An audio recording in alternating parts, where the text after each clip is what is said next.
Hi friends, നമസ്കാരം. Welcome to Chakrapani classes.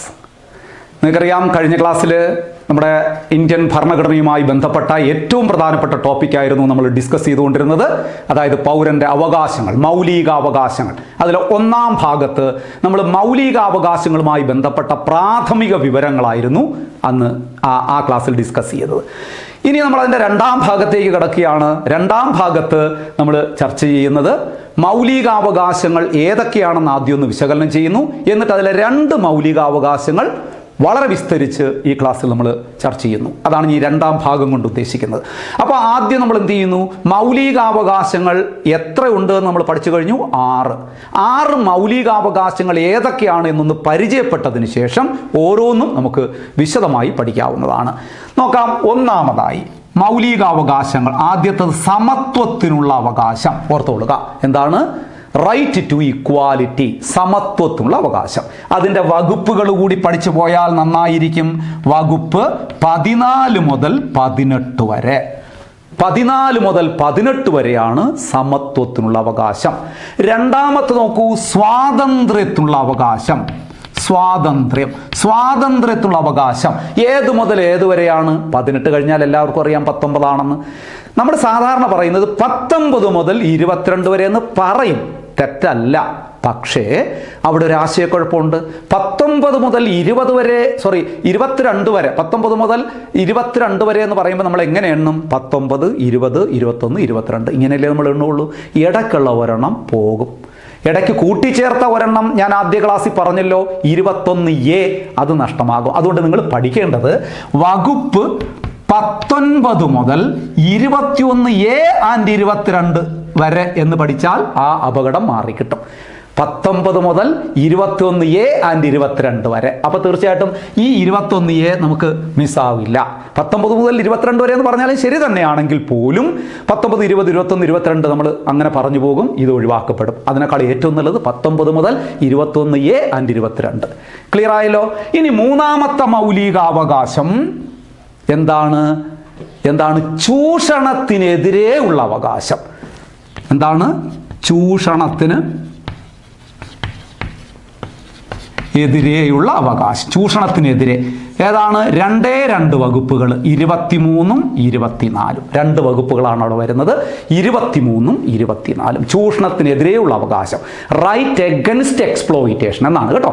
ഇവിടെയൊക്കെ right to equality, right to freedom, right to exploitation എന്ന് പറഞ്ഞു കളയരുത്. ആ ഓർഡറിൽ നമ്മൾ അറിയാതെ പറഞ്ഞു. ചൂഷണത്തിനുള്ള അവകാശം ഒന്നായി പോവും. റൈറ്റ് എഗൻസ്റ്റ് എക്സ്പ്ലോയിറ്റേഷൻ എന്നേ പറയാവൂ. ചൂഷണത്തിനെതിരെയുള്ള അവകാശം. നോക്കൂ, നാലാമത്തത്. അപ്പോൾ സമത്വത്തിനുള്ള അവകാശം, സ്വാതന്ത്ര്യത്തിനുള്ള അവകാശം, ചൂഷണത്തിനെതിരെ ഉള്ള അവകാശം, മതസ്വാതന്ത്ര്യത്തിനുള്ള അവകാശം. അടുത്തത് എന്താണ്? മതസ്വാതന്ത്ര്യത്തിനുള്ള അവകാശം. Right to freedom of religion, English പറഞ്ഞ right to freedom of religion. ഏത് മുതൽ ഏതുവരെയാണ്? 25 മുതൽ 28 വരെയുള്ള വകുപ്പുകളാണ് അതിനകത്ത് വരുന്നത്. Article 25 to 28. ഇനി നോക്കൂ, അഞ്ചാമത്തത് എന്താണ്? സാംസ്കാരികവും വിദ്യാഭ്യാസപരവുമായ അവകാശം. Right to culture and education. Right to culture and education. സാംസ്കാരികവും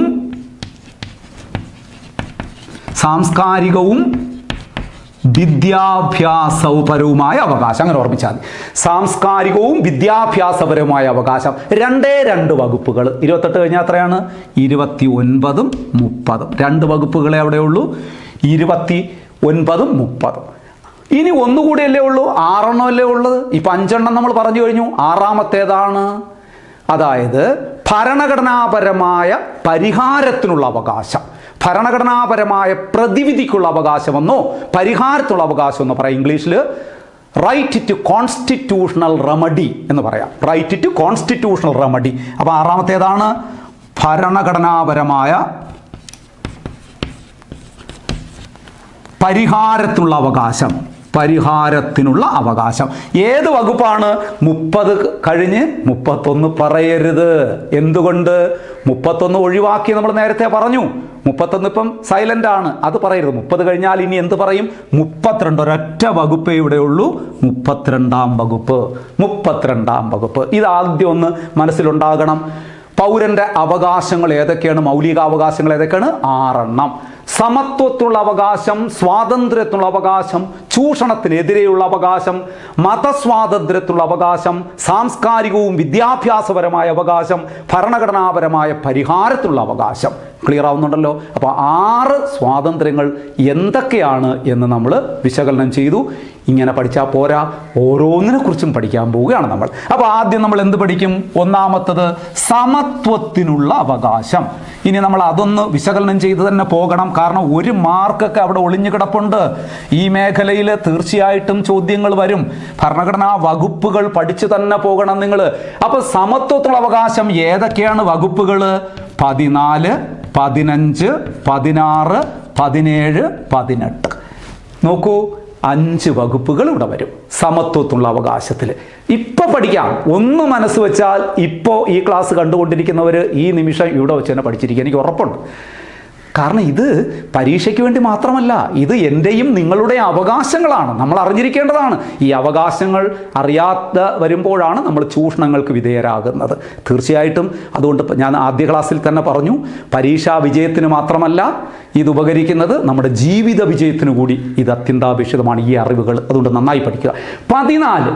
14ാം വകുപ്പിൽ എന്ത് പറയുന്നു? നിയമത്തിൻ്റെ മുന്നിൽ എല്ലാവരും സമന്മാരാണ്. തീർന്നു, ഇത്രയേ ഉള്ളൂ. All are equal before law. നിയമത്തിൻ്റെ മുമ്പിൽ എല്ലാവരും സമന്മാരാണ് എന്ന് പ്രഖ്യാപിക്കുന്ന ഭരണഘടനാ വകുപ്പ് ഏത്? 14ാം വകുപ്പ്. 15ാം വകുപ്പ് വിവേചനത്തെ തടയുന്നു. വിവേചനത്തെ തടയുന്നു. ഇതെല്ലാം ഓരോ OMR ചോദ്യങ്ങളാണ്. Prohibits discrimination. വിവേചനത്തെ തടയുന്നു. Prohibits discrimination on the ground of caste, religion, sex, place of birth, education, wealth etcetera. ജാതിയുടെയോ മതത്തിൻ്റെയോ സ്ത്രീ പുരുഷ വ്യത്യാസത്തിൻ്റെയോ സമ്പന്നതയുടെയോ പ്രാദേശികതയുടെയോ ഒരു രീതിയിലുള്ള വിവേചനവും പാടില്ല എന്ന് പറയുന്ന വകുപ്പ് 15ാം വകുപ്പ്. നിയമത്തിൻ്റെ മുമ്പിൽ എല്ലാവരും സമന്മാരാണെന്ന് ഇതെങ്ങനെ ചോദിക്കാം? ഇത് ഉത്തരമാകാം, ഇത് ചോദ്യമാകാം. അങ്ങോട്ട് ഇങ്ങോട്ട് ഉദാഹരണത്തിന് ഞാൻ പറയാം. ഇന്ത്യൻ ഭരണഘടനയിലെ 14ാം വകുപ്പിൽ പ്രതിപാദിക്കുന്നത് എന്ത്? നിങ്ങളെന്ത് പറയും? ഉത്തരം എന്താണ്? നിയമത്തിൻ്റെ മുമ്പിൽ എല്ലാവരും സമന്മാരാണ്. ക്വസ്റ്റ്യൻ തിരിച്ചു ചോദിക്കാം. നിയമത്തിൻ്റെ മുമ്പിൽ എല്ലാവരും സമന്മാരാണെന്ന് പ്രഖ്യാപിക്കുന്ന ഭരണഘടനാ വകുപ്പ് ഏത്? 14ാം വകുപ്പ്. കണ്ടോ? ഇങ്ങനെ പഠിച്ചു വയ്ക്കുക, നല്ല രീതിയിൽ പഠിച്ചു വയ്ക്കുക. 15 വിവേചനത്തെ തടയുന്ന വകുപ്പ് ഏത്? 15ാം വകുപ്പ്. വളരെ പ്രധാനപ്പെട്ട മറ്റൊരു വകുപ്പിലേക്ക് വരികയാണ്. 16ാം വകുപ്പ് വളരെ പ്രധാനപ്പെട്ടതാണ്. പൊതു നിയമനങ്ങളിൽ അവസര സമത്വം ഉറപ്പാക്കുന്ന വകുപ്പ്. അപ്പോൾ അടിവരയിട്ട് പഠിക്കേണ്ട വാക്കേത്? അവസര സമത്വം. അവസര സമത്വം. Equal opportunity in the matter of public employment. പൊതു നിയമനങ്ങളിൽ അവസര സമത്വം ഉറപ്പാക്കുന്ന വകുപ്പ് 16ാം വകുപ്പ്. നിരന്തരം പരീക്ഷകൾക്ക് ചോദിക്കുന്നതാണ്. പൊതു നിയമനങ്ങളിൽ അവസര സമത്വം ഉറപ്പാക്കുന്ന ഭരണഘടനാ വകുപ്പ് ഏത്? 16ാം വകുപ്പ്. 17ാം വകുപ്പ് ആദ്യ ക്ലാസ്സിൽ ഞാൻ പറഞ്ഞു, ഗാന്ധിജി കീ ജൈവിളികളോടുകൂടി അംഗീകരിക്കപ്പെട്ട വകുപ്പ് എന്ന് പറഞ്ഞു. ഇവിടെ നിങ്ങൾ എങ്ങനെ പഠിക്കണം? അയിത്തമില്ലാതാക്കുന്ന വകുപ്പ്. abolishes untouchability. Article 17 abolishes untouchability. അയിത്തമില്ലാതാക്കുന്ന വകുപ്പ് മറക്കാതിരിക്കുക. അങ്ങനെയാണെങ്കിൽ 18ാം വകുപ്പ് എന്താണ്? പദവികൾ നിർത്തലാക്കുന്ന വകുപ്പ്, ബഹുമതികൾ നിർത്തലാക്കുന്ന വകുപ്പ്. abolishes titles. ടൈറ്റിൽസ് എന്ന് പറയുമ്പോൾ നിങ്ങൾ തെറ്റിദ്ധരിക്കരുത്. പദവികൾ എന്ന് പറയുമ്പം യൂണിവേഴ്സിറ്റി കൊടുക്കുന്ന ഡോക്ടറേറ്റ് പോലെയുള്ള പദവികൾ സ്വീകരിക്കാം. ഗവൺമെൻറ് കൊടുക്കുന്ന പുരസ്കാരങ്ങൾ, പത്മ പുരസ്കാരങ്ങൾ, പത്മശ്രീ എന്നും പത്മഭൂഷൺ എന്നും പത്മവിഭൂഷൺ എന്നും ഒക്കെ പറയും, അതൊക്കെ സ്വീകരിക്കാം. മിലിറ്ററി സർവീസിൽ നിന്ന് കിട്ടുന്ന നമുക്ക് കേണൽ അതുപോലെയുള്ള ഒരുപാട് ബഹുമതികളുണ്ട്, അതൊക്കെ സ്വീകരിക്കാം. ഇവിടെ പറയുന്നത് മാനദണ്ഡ പ്രകാരമല്ലാതെ, ഇപ്പോൾ വിദേശ രാജ്യങ്ങളിലും മറ്റുമൊക്കെ പോയി കാശ് കൊടുത്ത് ചില പദവികൾ വാങ്ങിക്കൊണ്ടുവന്ന ആൾക്കാരെ ചൂഷണം ചെയ്യുന്ന ഒരു ഏർപ്പാട്, അല്ലെങ്കിൽ സ്വയം ഒരു പദവി ഉണ്ടാക്കി വെച്ചുകൊണ്ട് ആൾക്കാരെ ചൂഷണം ചെയ്യുന്നത്, അത്തരത്തിലുള്ള പദവികളൊന്നും പാടില്ല എന്ന് പറയുന്ന വകുപ്പാണ് 18ാം വകുപ്പ്. തീർന്നു. സമത്വത്തിനുള്ള അവകാശം തീർന്നു. 5 OMR ചോദ്യങ്ങളാണ്. ഞാൻ ഒന്നുകൂടി ഓർമ്മിപ്പിക്കാം. 14ാം വകുപ്പ് എന്താണ്? നോക്കൂ, സമത്വത്തിനുള്ള അവകാശത്തിൽ ആദ്യത്തെ വകുപ്പ് 14ാം വകുപ്പ്, നിയമത്തിൻ്റെ മുമ്പിൽ എല്ലാവരും സമന്മാരാണ്. All are equal before law. 15ാം വകുപ്പ് എന്താണ്? വിവേചനത്തെ തടയുന്നു, പ്രൊഹിബിറ്റ്സ് ഡിസ്ക്രിമിനേഷൻ. 16-ാം വകുപ്പ് പൊതു നിയമനങ്ങളിൽ അവസര സമത്വം ഉറപ്പാക്കുന്ന വകുപ്പ്. 17-ാം വകുപ്പ് അയിത്തമില്ലാതാക്കുന്ന വകുപ്പ്, അയിത്ത നിർമ്മാർജ്ജനം ഉറപ്പാക്കുന്ന വകുപ്പ്. 18-ാം വകുപ്പ് ബഹുമതികൾ അഥവാ പദവികൾ ഇല്ലാതാക്കുന്ന വകുപ്പ്. ക്ലിയർ ആകുന്നുണ്ടല്ലോ? ഒരു മൗലികാവകാശം കഴിഞ്ഞു. അടുത്തത് നോക്കുക, രണ്ടാമത്തെ മൗലികാവകാശം നമ്മൾ പറഞ്ഞു. നിങ്ങൾക്കറിയാം എന്താണ് രണ്ടാമത്തെ മൗലികാവകാശം എന്ന് പറയുന്നത്? സ്വാതന്ത്ര്യത്തിനുള്ള അവകാശം. സ്വാതന്ത്ര്യം നമ്മൾ നേരത്തെ പറഞ്ഞതാണ്. സ്വാതന്ത്ര്യത്തിലുള്ള അവകാശം 19 മുതൽ 21A ആൻഡ് 22 വരെയാണ് എന്ന് ഞാൻ നിങ്ങളോട് നേരത്തെ പറഞ്ഞിട്ടുണ്ടായിരുന്നു. അത് ഏതൊക്കെയാണെന്ന് നോക്കാം. 19-ാം വകുപ്പ്. ഇവിടെ 19-ാം വകുപ്പ് എന്ന് പറയുമ്പോഴേ ഒരു ചോദ്യം നിങ്ങൾ ശ്രദ്ധിച്ച് കേൾക്കണം. ഒരിക്കൽ പരീക്ഷയ്ക്ക് ചോദിച്ചതാണ്, ഒരു പ്രീവിയസ് ചോദ്യമാണ്. ഇന്ത്യൻ ഭരണഘടനയിലെ 19-ാം അനുച്ഛേദത്തിൽ, അനുച്ഛേദം എന്നൊക്കെ പറഞ്ഞാൽ എന്താണ്? ആർട്ടിക്കിൾ, വകുപ്പ്, ആ വാക്കാണ് അനുച്ഛേദം. ഇന്ത്യൻ ഭരണഘടനയിലെ 19-ാം അനുച്ഛേദത്തിൽ പൗരന്റെ എത്ര സ്വാതന്ത്ര്യങ്ങളെക്കുറിച്ച് പരാമർശിക്കുന്നു? ഇന്ത്യൻ ഭരണഘടനയിലെ 19-ാം അനുച്ഛേദത്തിൽ പൗരന്റെ എത്ര സ്വാതന്ത്ര്യങ്ങളെക്കുറിച്ച് പരാമർശിക്കുന്നു? എന്ത് പറയണം നിങ്ങൾ? 6 സ്വാതന്ത്ര്യങ്ങൾ. 6 സ്വാതന്ത്ര്യങ്ങൾ എന്ന് പറയുമ്പം 19-ാം വകുപ്പിൽ 6 OMR ചോദ്യങ്ങളുണ്ടെന്നർത്ഥം. 6 OMR ചോദ്യങ്ങൾ 19-ാം വകുപ്പിൽ മാത്രമായിട്ട്. ഓരോന്നും ഓർഡറായി തന്നെ പറയണം. 19(1), 19(2), 19 ആ ഓർഡർ തന്നെ ഞാൻ പറയാം, ശ്രദ്ധിക്കുക.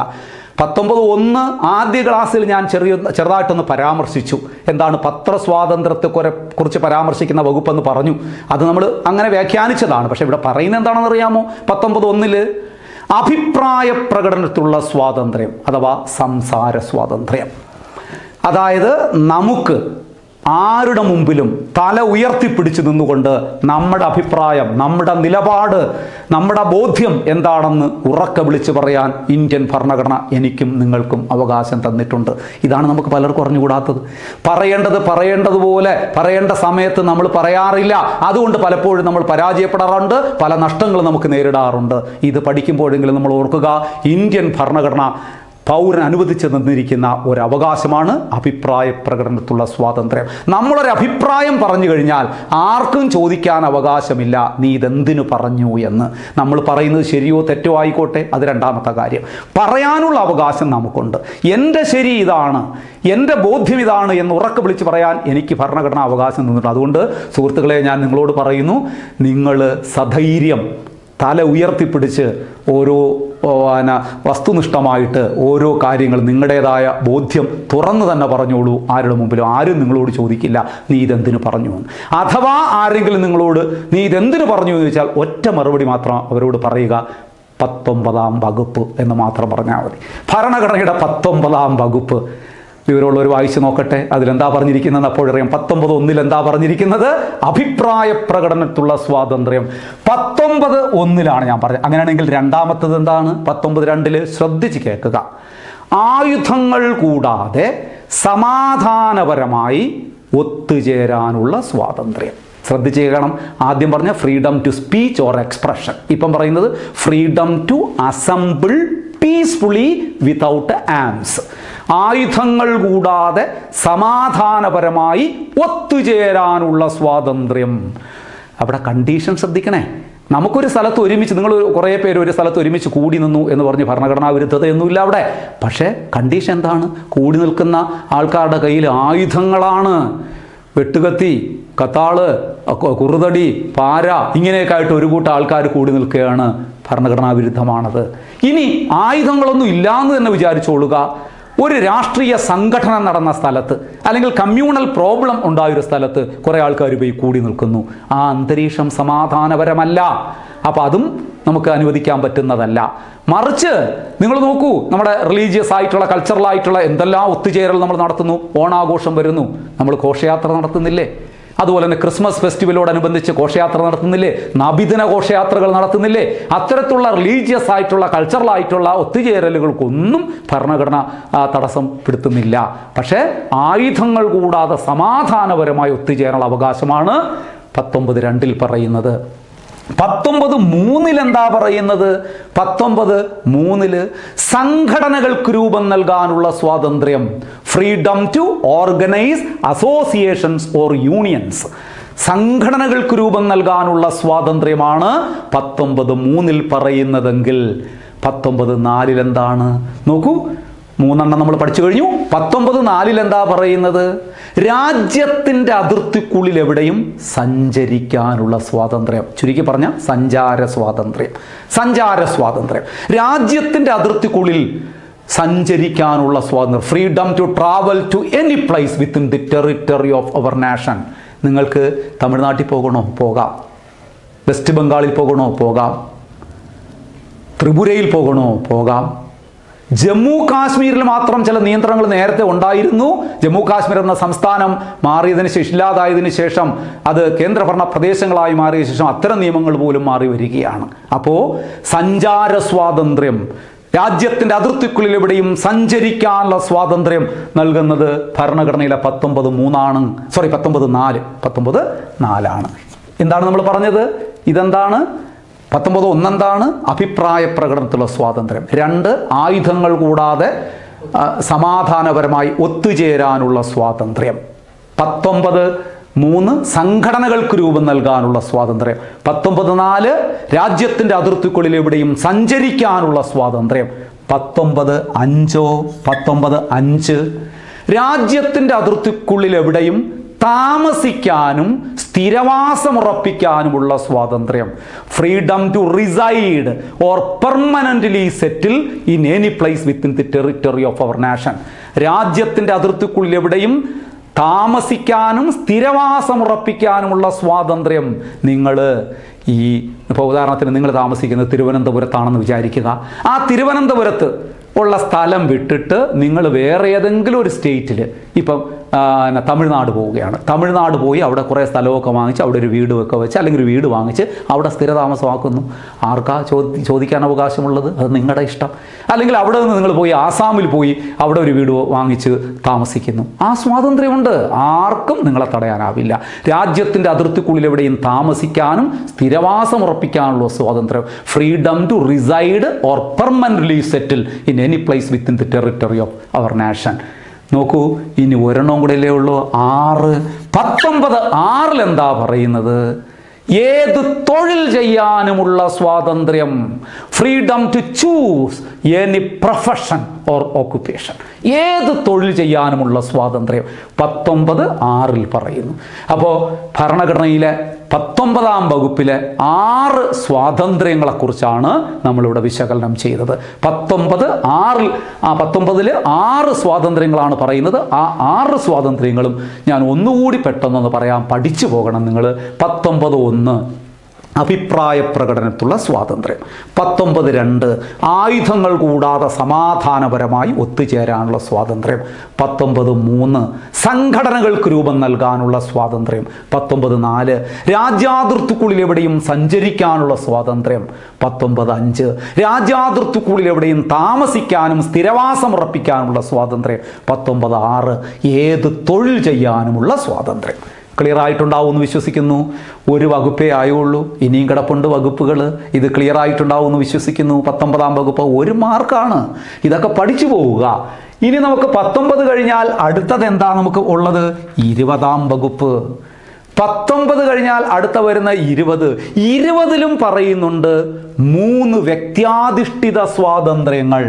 ഇതിൽ 6 സ്വാതന്ത്ര്യങ്ങളാണെങ്കിൽ 20-ൽ 3 വ്യക്തിയാധിഷ്ഠിത സ്വാതന്ത്ര്യങ്ങൾ വിശകലനം ചെയ്യുന്നു 20-ാം വകുപ്പ്. ശ്രദ്ധിച്ച് കേൾക്കണം.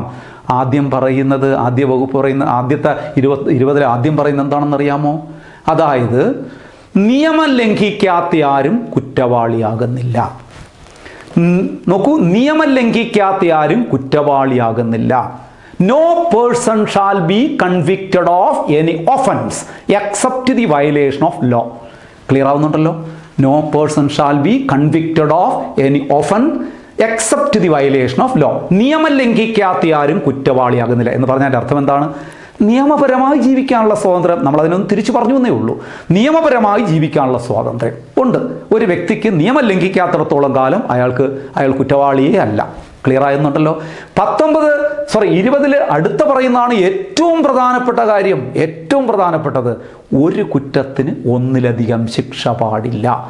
ഇന്ത്യൻ ഭരണഘടന അടിവരയിട്ട് പറഞ്ഞിരിക്കുന്ന ഒരു കാര്യമാണ്, no person shall be punished for the same offence more than once. ഒരു കുറ്റത്തിന് ഒന്നിലധികം ശിക്ഷ പാടില്ല. ഒരു കുറ്റം ചെയ്താൽ ഒരു ശിക്ഷ കൊടുക്കൂ, അല്ലാതെ ഒന്നിലധികം ശിക്ഷ പാടില്ല.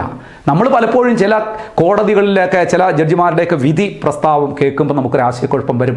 എന്താണ്, ഒരാൾക്ക് ഇരട്ട ജീവപര്യന്തം അനുവദിച്ചിരിക്കുന്നു അല്ലെങ്കിൽ വിധിച്ചിരിക്കുന്നു.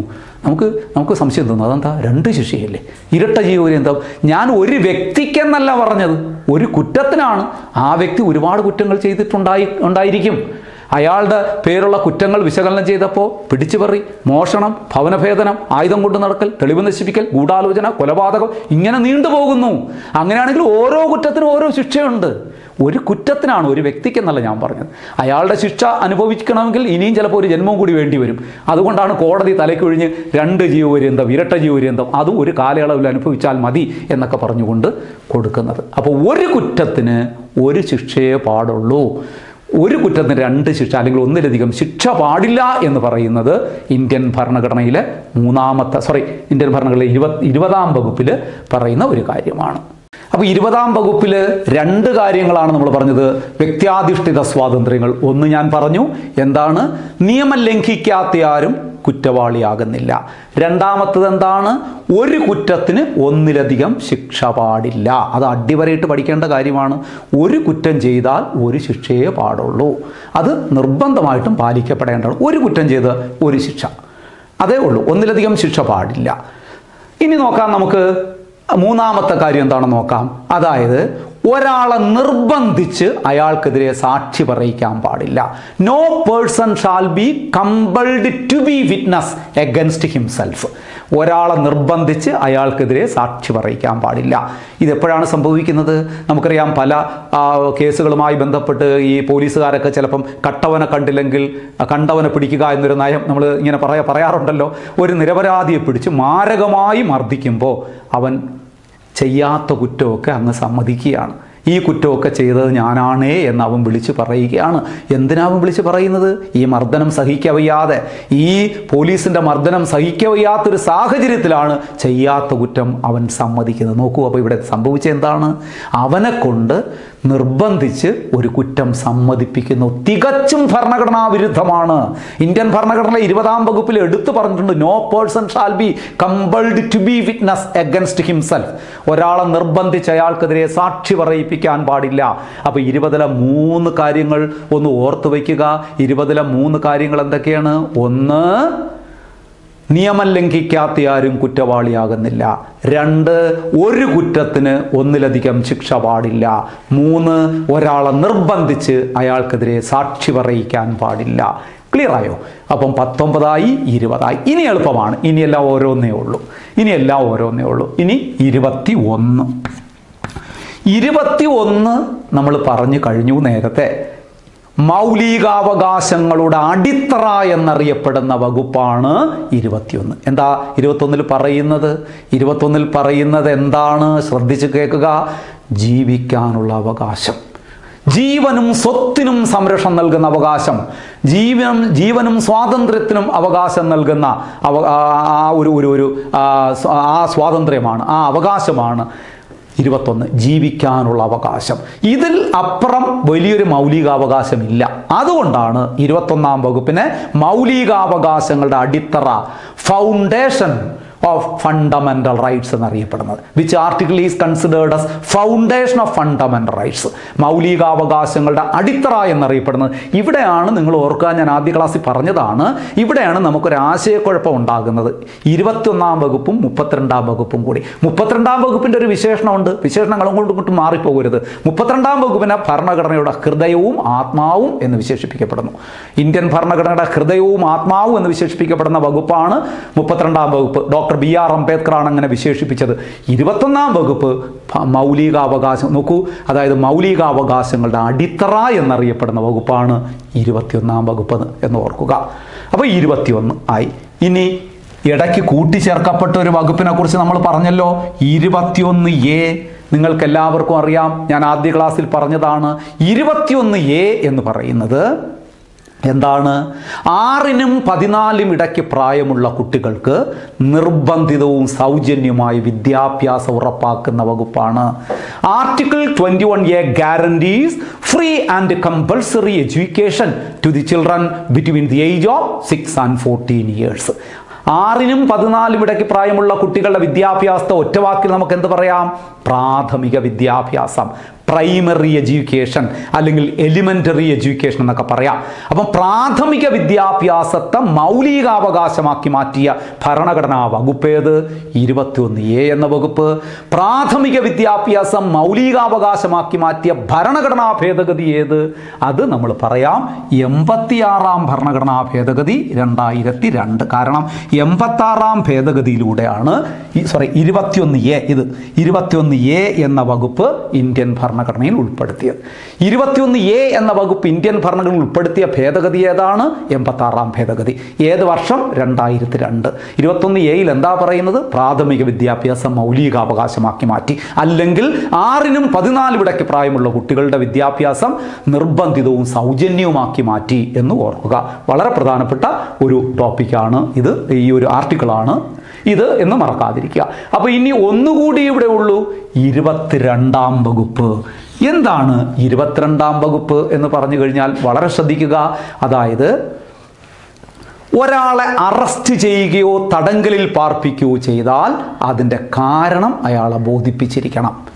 കരുതൽ തടങ്കലിനെതിരെയുള്ള അല്ലെങ്കിൽ കരുതൽ തടങ്കലുമായി ബന്ധപ്പെട്ട ഒരു വകുപ്പ് ഏത് എന്ന് ചോദിച്ചു കഴിഞ്ഞാൽ 22ാം വകുപ്പ്. ഒരാളെ അറസ്റ്റ് ചെയ്യുകയോ തടങ്കലിൽ പാർപ്പിക്കുകയോ ചെയ്താൽ അതിൻ്റെ കാരണം അയാളെ ബോധിപ്പിച്ചിരിക്കണം. അതിൻ്റെ കാരണം ബോധ്യപ്പെടാൻ അയാൾക്ക് അവകാശമുണ്ട്. ഇതൊക്കെയാണ് നമ്മൾ അറിഞ്ഞിരിക്കേണ്ടത്. കാരണം എന്തെന്നറിയോ? നമ്മൾ വേണമെങ്കിൽ അറസ്റ്റ് ചെയ്യപ്പെടാം എപ്പോഴും വേണമെങ്കിലും. നമ്മൾ കുറ്റം ചെയ്യണമെന്നില്ല. നോക്കൂ, പല വിദേശ രാജ്യങ്ങളിലും ഈ അവസ്ഥയല്ല. ഇന്ത്യ പോലെ മറ്റ് പല വിദേശ രാജ്യങ്ങളിലും ഒരാൾ അറസ്റ്റ് ചെയ്യപ്പെടുന്നത് എപ്പോഴാണെന്നറിയാമോ? അയാൾ കുറ്റവാളിയാണെന്ന് തെളിയിക്കപ്പെട്ടതിന് ശേഷം. നമ്മുടെ ഇവിടെ ആദ്യം അറസ്റ്റാണ്. ഒരാളെ അറസ്റ്റ് ചെയ്യുന്നു, എന്നിട്ടാണ് അയാളുടെ കുറ്റങ്ങളെക്കുറിച്ച് അന്വേഷിക്കുന്നത്. അതുകൊണ്ടാണ് ആ സാഹചര്യം നിലനിൽക്കുന്നിടത്ത് ഈ ഒരു വകുപ്പിൻ്റെ പ്രസക്തിയെങ്കിലും നമ്മൾ ഓർമ്മിച്ചിരിക്കണം. നമ്മളെ അറസ്റ്റ് ചെയ്യുമ്പോൾ എന്തിനാണ് നമ്മളെ അറസ്റ്റ് ചെയ്യുന്നതെന്ന് അറിയാൻ നമുക്ക് അവകാശമുണ്ട്. ഇത് മൗലികാവകാശത്തിൽപ്പെട്ടതാണ്. പക്ഷെ നമുക്കിതൊന്നും അറിയില്ല. നമുക്ക് ഭയമാണ്. പോലീസ് എന്ന് കേൾക്കുമ്പോൾ പേടിയാണ്. കാരണം നാടകങ്ങളിലും സിനിമകളിലും ഒക്കെ കണ്ടിട്ടുള്ള സീനുകളാണ് നമുക്ക് ഓർമ്മ വരുന്നത്. ഒരു പോലീസ് വണ്ടി വന്ന് നിൽക്കുന്നു, യു ആർ അണ്ടർ അറസ്റ്റ് എന്ന് പറയുന്നു. അയാൾ വാ തുറക്കുന്നതിന് മുമ്പ് പൊക്കിയെടുത്ത് വണ്ടിയിലിടുന്നു, ഇടി തുടങ്ങുന്നു, കൊണ്ടുപോകുന്നു. നമ്മൾ വിചാരിക്കുന്ന ഇതാണ് അറസ്റ്റ്. തികച്ചും ഭരണഘടനാ വിരുദ്ധമാണ്. ഇങ്ങനെയല്ല അറസ്റ്റ്. ചില വിവരമുള്ള ആൾക്കാരെ അറസ്റ്റ് ചെയ്യുന്ന ആ സീനും നമ്മൾ കണ്ടിട്ടുണ്ട്. ചില വിവരമുള്ള ആൾക്കാരോടൊക്കെ യു ആർ അണ്ടർ അറസ്റ്റ് എന്ന് പറയുമ്പോൾ അങ്ങോട്ടൊരു ചോദ്യം ചോദിക്കുന്നത് നമ്മൾ കേട്ടിട്ടുണ്ട്. എന്താണ്? വാറണ്ടുണ്ടോ? എന്താണ് വാറണ്ടുണ്ടോ എന്ന് പറഞ്ഞാൽ? കുറ്റപത്രം. എൻ്റെ പേരുള്ള കുറ്റപത്രം ഉണ്ടോ? ഞാൻ എന്ത് കുറ്റമാണ് ചെയ്തത് എന്ന് പറയുമ്പോൾ നിങ്ങൾ സംശയിക്കരുത്. എല്ലാ സാഹചര്യത്തിലും ഇപ്പം വാറണ്ട് കൊണ്ടുവന്നേ അറസ്റ്റ് ചെയ്യാൻ കഴിയുള്ളൂ എന്ന് ചോദിച്ചാൽ അങ്ങനെയുമില്ല. പക്ഷേ എന്തിനാണ് അറസ്റ്റ് ചെയ്യുന്നതെന്ന് അറസ്റ്റ് ചെയ്യപ്പെടുന്നവൻ അറിയാനൊരു അവകാശമുണ്ടെന്നാണ് ഞാൻ പറയുന്നത്. ഇപ്പോൾ എല്ലാ സമയവും വാറണ്ട്. ഇപ്പോൾ ഉദാഹരണത്തിന് ഞാൻ പറയട്ടെ, ഒരു തെരുവിൽ ഒരാൾ വേറൊരാളെ കുത്തി കൊന്നിട്ട് കത്തിയുമായി നിൽക്കുകയാണ്. പോലീസ് ജീപ്പ് വന്നിട്ട് കയറാൻ പറയുമ്പോൾ അയാൾ പറയണം ഇല്ല, വാറണ്ട് ഉണ്ടെങ്കിലേ ഞാൻ കയറുള്ളൂ എന്ന് പറയാൻ പറ്റൂ. ഇല്ല. അപ്പോൾ അത് ആ സാഹചര്യത്തിൽ അയാളെ ബോധ്യപ്പെടുത്തേണ്ട കാര്യമൊന്നുമില്ല. എല്ലാവർക്കും അറിയാം, അയാൾക്കും അറിയാം എന്തിനാണ് അറസ്റ്റ് ചെയ്യുന്നത്. ഞാൻ പറയുന്നത് അങ്ങനെയല്ല. നമ്മളിപ്പോൾ വെറുതെ നടന്നു പോകുന്നു. ഒരു പോലീസ് ജീപ്പ് വന്ന് നമ്മുടെ അടുത്ത് വന്ന് ചവിട്ടി നിർത്തിയിട്ട് നമ്മളോട് പറയുന്നു നിങ്ങൾ അറസ്റ്റ് ചെയ്തിരിക്കുന്നു, കയറ് വണ്ടിയിൽ എന്ന് പറയുമ്പോൾ എന്തിനാണ്, എന്ത് സാഹചര്യത്തിലാണ് ഞാൻ അറസ്റ്റ് ചെയ്യപ്പെടുന്നത് എന്ന് അറിയാൻ എനിക്ക് അവകാശമുണ്ട്. അതെൻ്റെ മൗലിക അവകാശമാണ്. പലപ്പോഴും ഇതൊക്കെ നിഷേധിക്കപ്പെടുന്ന സാഹചര്യങ്ങളാണ് നമ്മൾ കാണുന്നത്. തികച്ചും ഭരണഘടനാ വിരുദ്ധമാണ് അങ്ങനെയൊക്കെ പറയാതെ അറസ്റ്റ് ചെയ്തുകൊണ്ട് പോകുക. അപ്പോൾ കരുതൽ തടങ്കലുമായി ബന്ധപ്പെട്ട ഭരണഘടനാ വകുപ്പ് ഏതെന്നോ, ഒരാൾ അറസ്റ്റ് ചെയ്യപ്പെടുമ്പോൾ അതിൻ്റെ കാരണം അറിയാൻ അയാളുടെ അവകാശം രേഖപ്പെടുത്തിയിരിക്കുന്ന വകുപ്പ് ഏതെന്ന് ചോദിച്ചാൽ 22ാം വകുപ്പ്. അപ്പോൾ ഇന്ത്യൻ ഭരണഘടനയിലെ സ്വാതന്ത്ര്യത്തിനുള്ള അവകാശങ്ങളാണ് നമ്മളിവിടെ ഡിസ്കസ് ചെയ്തത്. സ്വാതന്ത്ര്യത്തിനുള്ള അവകാശങ്ങൾ 19 മുതൽ 21A ആൻഡ് 22 വരെയാണ് നമ്മൾ